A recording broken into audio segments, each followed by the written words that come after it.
तीसरी तिमाही के नतीजों पर आइए विस्तार से अब खास बातचीत करते हैं और हमारे साथ एशियन पेंट्स का मैनेजमेंट जुड़ गया है। एमडी और सीईओ अमित सिंघल, स्वागत है आपका हमारी इस पेशकश में। प्रॉफिटेबिलिटी की बात करें तो यहाँ पर कमज़ोर कीमतों की वजह से थोड़ी सी ऊपर यहाँ पर आंकड़े आते हुए देखे हैं, लेकिन रॉ मटेरियल को लेकर आगे जिस तरह की स्थिति बनती हुई दिखाई दे रही है, क्या लगता है आपको? क्या आप थोड़ा सा कंजर्वेटिव मार्जिन गाइडेंस को लेकर फिलहाल बने हुए हैं जो आपने 18 से 20% के आसपास आंकी है? ओवरऑल अगर हम देखें आज की तारीख में प्रिडिक्शन यही है कि आने वाले क्वार्टर में भी रॉ मटेरियल्स में थोड़ी नमी रहेगी ओवरऑल, और कुछ डिफ्लेशन का एलिमेंट रहेगा। किंतु आज की तारीख में अगर हम ओवरऑल जो ग्लोबल तौर पे जो जियोपॉलिटिकल सिचुएशन है उसको देखें, उसकी वजह से क्रूड में काफ़ी वोलेटिलिटी है और उसका क्लियर इंडिकेशन नहीं है कि आने वाले टाइम में वो किस तरह से बिहेव करेगा। इसको लेके हम समझते हैं कि थोड़ा सा प्रिकॉशन एक्सरसाइज करना ज़रूरी है कि देखें कि किस तरह से रॉ मटेरियल के ट्रेंड्स आते हैं और उसके बेसिस पे हम आगे डिसीजन लें।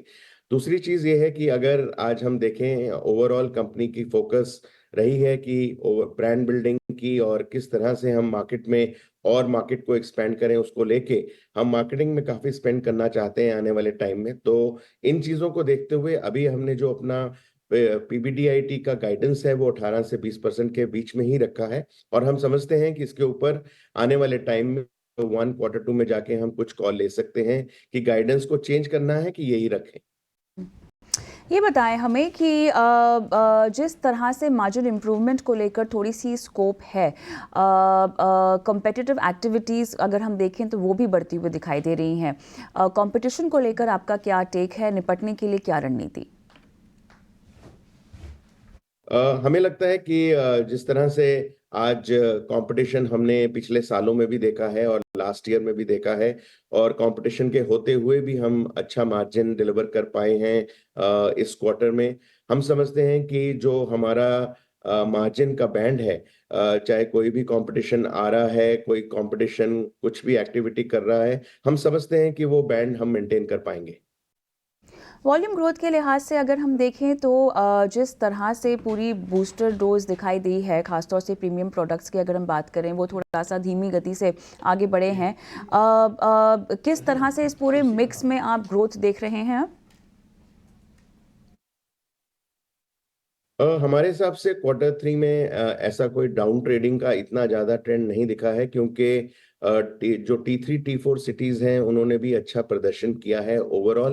क्योंकि उसमें ग्रोथ आई है, वहाँ इकोनॉमी प्रोडक्ट्स का जो कंट्रीब्यूशन है वो ज्यादा रहता है, इसलिए इकोनॉमी प्रोडक्ट्स में ग्रोथ थोड़ी ज्यादा अच्छी रही है। किंतु अगर हम देखें T1 T2 सिटीज में भी अच्छा ओवरऑल ग्रोथ का प्रदर्शन रहा है, जिसकी वजह से हमने double digit growth luxury products में भी देखे हैं। तो हमें लगता है कि आने वाले टाइम में डेफिनेटली कुछ अपग्रेडेशन रहेगा प्रीमियम लग्जरी प्रोडक्ट्स में, और जिस तरह का थोड़ा बहुत प्राइस में हमने अंतर किया है वो भी हेल्प करेगा हमें लोगों को अपग्रेड करने के लिए, किस तरह से हम लोगों को कुछ इकोनॉमी से प्रीमियम और लग्जरी प्रोडक्ट्स की तरफ लेके जा सके। अमित जी, बहुत बहुत धन्यवाद, आपने समय निकाला और हमसे बातचीत की। झटपट विवेक से जुड़ते हैं और एलटीआई माइंडट्री एशियन पेंट्स पर उनकी क्या राय है जान लेते हैं। बताएं विवेक। जो एलटीआई माइंड ट्रिक की क्या बोलते हैं स्पीच था, वो उसमें दिख रहा था कि कितने वो भी एकदम सोबर होके रखे हैं। तो देखिए, जो लार्ज कैप आईटी सेक्टर है, मुझे लगता है कि कुछ समय तक ऐसे ही चलने वाला है। जैसे मैनेजमेंट ने कहा कि आप बहुत ज्यादा एक्सपेक्टेशन मत रखो यहाँ से। और जो यूएस में रेट कट की उम्मीद थी, अब ओवरऑल ओपिनियन ये बन रहा है कि रेट कट के लिए थोड़ा बहुत इंतजार करना पड़ेगा। हो सकता है 2-3 क्वार्टर वहां पे भी लगे। तो जब तक वो होता नहीं है, मुझे लगता है कि एक स्पेंडिंग यूएस में आएगा नहीं, और ये ज्यादातर कंपनीज बहुत ज्यादा फोकस्ड है यूएस में। तो जो मिड कैप आईटी कंपनीज है वहां पे, जो इंडिया फोकस्ड है वहां पे आपको देखना चाहिए ज्यादा। बाकी ये, और एक और चीज है कि आईटी ऑलरेडी नेगेटिविटी काफी ले चुकी है, मतलब फैक्टर्ड इन है। और इसके लिए आपको ऐसे क्वांटिटी इसको होल्ड करना चाहिए। मैं सेल की सलाह नहीं दूंगा, और एक स्टॉप लॉस के साथ आप अगर इसको रखते हो तो मुझे लगता है कि आगे चल के आपको यहाँ से थोड़ी बहुत रिकवरी, मतलब करीबन 10-1% की रिकवरी वापस मिल सकती है आगे चल के। तो होल्ड कीजिए एलटीआई माइंट्री। और जो एशियन पेंट्स की बात थी, देखिए यहाँ पे मैं तो एक ऐसे कॉन्ट्रेरियन बाई की ही सलाह दूंगा, क्योंकि एक तो मार्जिन इंप्रूवमेंट की संभावना है। दूसरी चीज, जो क्रूड ऑयल है वो स्टेबल होके रखा है और नीचे के स्तरों पे ही चल रहा है। अब तक बढ़ने की कोई संभावना नहीं लग रही है। दो मिडिल ईस्ट में काफी टेंशन चल रहे हैं, लेकिन क्रूड एक रेंज में ही है। तो उसका पॉजिटिव इफेक्ट पेंट कंपनीज पे देखने को आगे चल के मिलेगा। और ऐसे दिग्गज मुझे लगता है कि एशियन पेंट में आप बाइंग कर सकते हो। तो एलटीआई माइंट्री होल्ड रहेगा, एशियन पेंट बाई रहेगा। और right, LTI Mindtree hold, Asian Paints buy. धन्यवाद विवेक, आपने समय निकाला, दर्शकों का मार्गदर्शन किया।